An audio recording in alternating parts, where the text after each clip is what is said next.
The following is a production of Stevenson Media.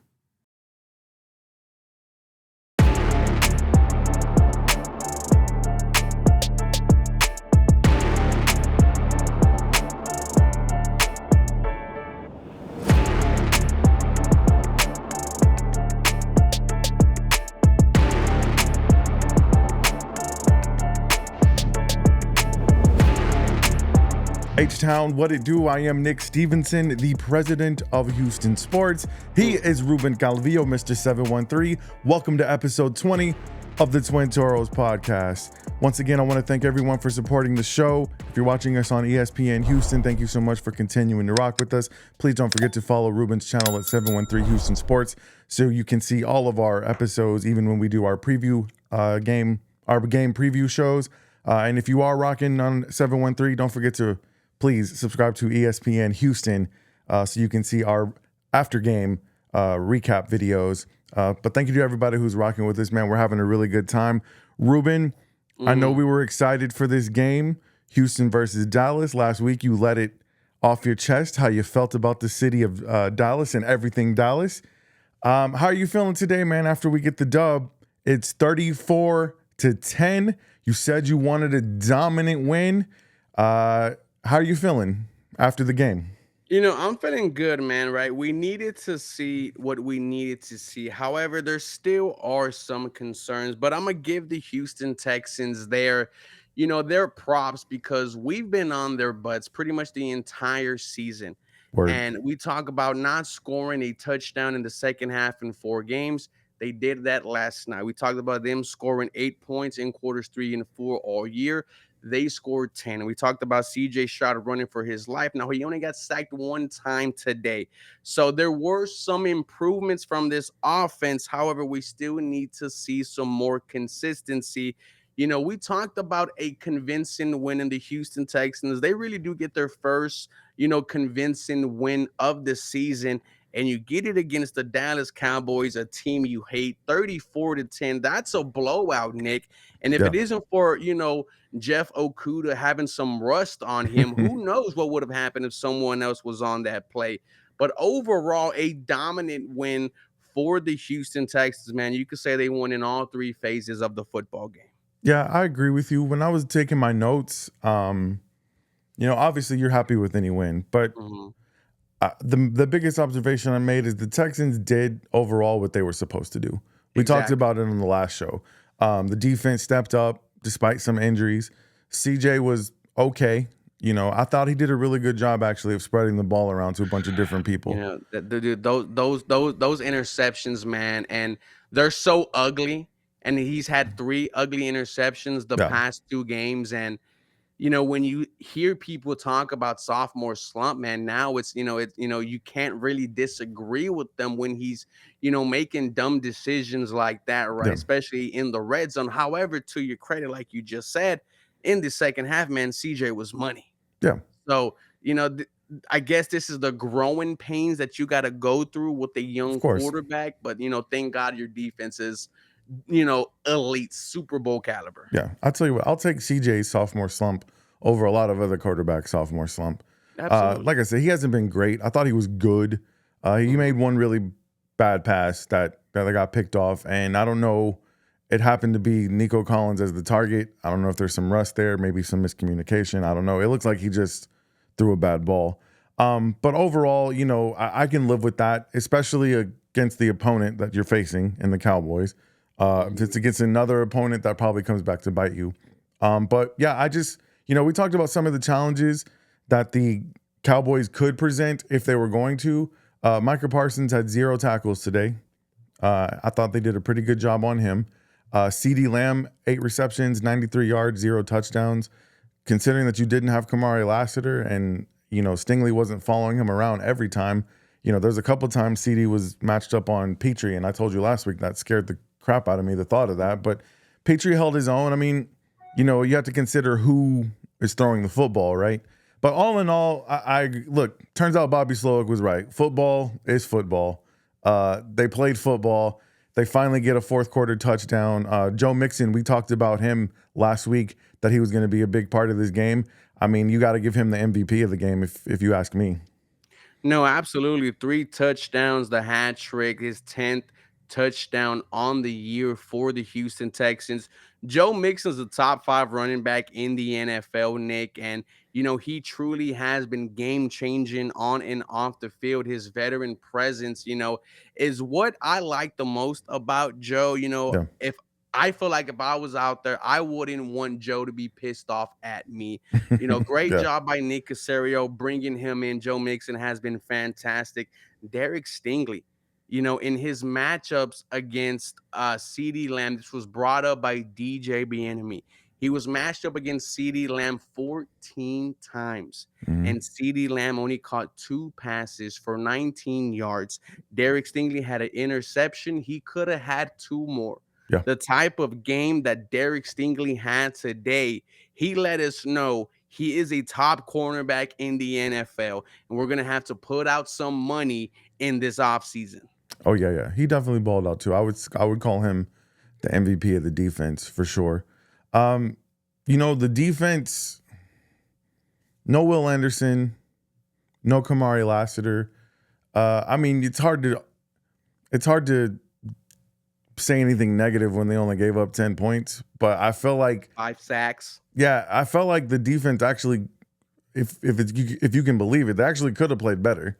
Um, so I'm not gonna beat up on them too much, man. They're probably the reason, because the Texans offense did stall in the second and third quarters, Mhm. obviously. So the defense is what kept you from. I know the Dallas Cowboys kept the game a little bit tight, and I know that was making Texans fans a little bit nervous.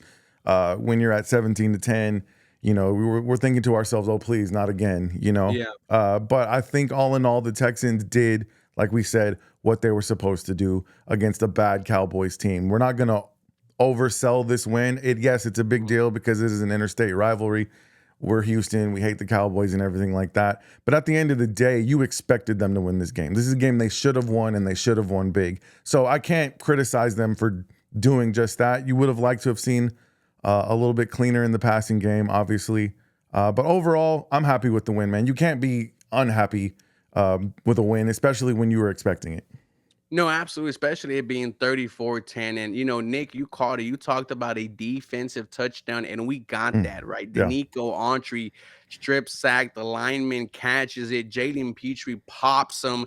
Uh, Derek Barnett scoops it up, takes it in for a 6. I mean, this Houston Texans defense has been swarming. Danico Autry has had a sack every single game yeah, man. that he has been back. He is turning it up.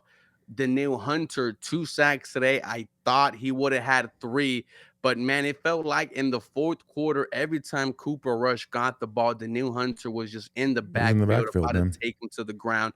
And this is without Will Anderson, Nick. So, this defense is elite. They continue to be elite. And if this offense figures it out, man, I mean, who is going to stop this team? You got a dominant win today. You needed to see this. Yeah, for sure. I want to talk about the offense because I think we both agree they were okay. Hmm. I want to talk about some of the play calling. We saw the Texans go for it on fourth down a couple of times when they could have settled for a field goal. Once it didn't go their way, the other time it did. How did you feel? I'm going to get to Bobby Slowick in a second, but just the offense overall, what was the feeling you got from it? Yeah, more aggressive from what we've seen, but you got to keep on growing every single week. I can't really find a lot to complain about this offensive performance, right? Because everything they didn't do in the past month, they did it tonight. So we have to give them their credit there. We just need to see this consistently week in, week out. Yeah, and we want to see number 7 throw some touchdowns, obviously. Yes, not interceptions. Not interceptions for sure. Let's talk about Bobby Slowick, man. I heard you on our show. I heard you on some of your other content. You said, Bobby Slowick, this is on you, man. I'm going to be looking for your job if this offense does not perform well. Well, after the game, man, how are you feeling about Bobby Slowick, at least for one more week? He's bought himself another week, man. In my video, I said if we see the same, the Texans' inability to score in the second half, right? They put up 10, they put up a touchdown. CJ Stroud running for his life. He was only sacked 1 time. So they did get better. Now we have to Yeah. continue this, right? You got 2 weak opponents coming up. Take advantage before you have to go to you have to go through Miami, Kansas City, Baltimore. But you took a step in the right direction tonight. Yeah, for sure. I thought Juice Scruggs had a little bit of a rough game. For sure. Jared Patterson, I thought, had a pretty good Nice game. bounce back game. Yeah, for sure. The offensive line, man, we've been ripping into them so badly. Like, we gotta give them their props where props is due. Yeah. In the running game, we talked about Joe Mixon, man. I feel like in the running game, that dude created a lot of something out of nothing. Yes. I don't want to. It's been that way all year. Yeah. And that's why, anytime they handed Dameon Pierce the ball, which was only what, I think he only touched the ball twice. Yeah. He touched the ball once with 2 yards. I mean, if they're not handing it to Joe Mixon, then we don't really have anything in the running game right now. But thank goodness we have Joe Mixon because, like I said, he turns a lot of nothing into something. He turns a lot of what would be losses into maybe a yard or two. And then he takes, what could but a 3-4 yarder and he'll run it for 10, 11. So I'm overall, like I said, I don't have a whole lot to complain about. I think we all know if this game were against a more quality opponent, it probably would have been closer. But, I mean, you can say that about any game if it's a more quality opponent. But at the end of the day, it's an NFL team. You're on the road. You're in Jerry's World. I believe this is the first time the Texans have won in Dallas, if I'm not mistaken. I think so. I think it is too. I cannot remember the last time we won in Jerry's World, but the camera pointed to him. He looked very frustrated on the sideline. Yeah. They just paid CD, they just paid Dak, and they're having this type of season. The Dallas Cowboys are a big disappointment in 2024.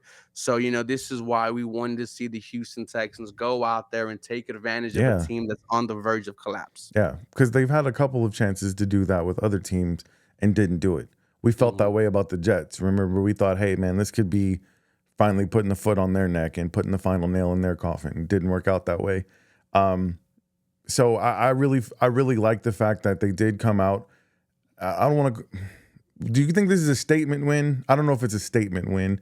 At least it's a statement that, hey, we're not as bad as you guys thought we were. It's not a statement win, but it's a convincing win, right? No one's going to go out there and say the Houston Texans are Super Bowl contenders tomorrow. They're going to say they did what they had to do. And if and if Dak was out there, then maybe we're having a different conversation and we're talking about this being a very big win for the Houston Texans. But that win is going to come later, man. I promise you, whether it's against Miami, Kansas City, or Baltimore. But like I said, the Texans, they check off the fact that they completely dominated a football team in all three phases of the game. Yeah, absolutely, man. So like I said, nothing really to complain about. And I'm with you on the Bobby Slowick thing. When he has a bad game, we're going to call him out. When he has a good game, we got to give him props too. And I mean, it's easy when you can hand it to number 28, right? And so it's hard to say that Joe Mixon didn't kind of save the day for Bobby Slowick, but hey, it is what it is. When you get the win, like I said, we don't ignore the things that we wouldn't ignore in defeat, but at the same time, once again, this sounds repetitive, but they did what they were supposed to do. And now you're looking at your schedule. You got the Titans twice. You got the Jaguars. 4 wins. Yeah, I mean, that's 3 right there, you hope, right? Because you got the Jaguars one more time.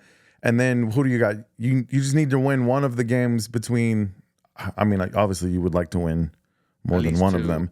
Yeah, try to win 2 of them. If you can get either Miami, Baltimore, I feel like is gettable, man. I was actually texting you about them the other day. I think we're so used to Baltimore defense being great. It kind of made me overlook the fact that their defense hasn't really been great this year. And they just got beat by the Pittsburgh Steelers, who didn't score a single offensive touchdown.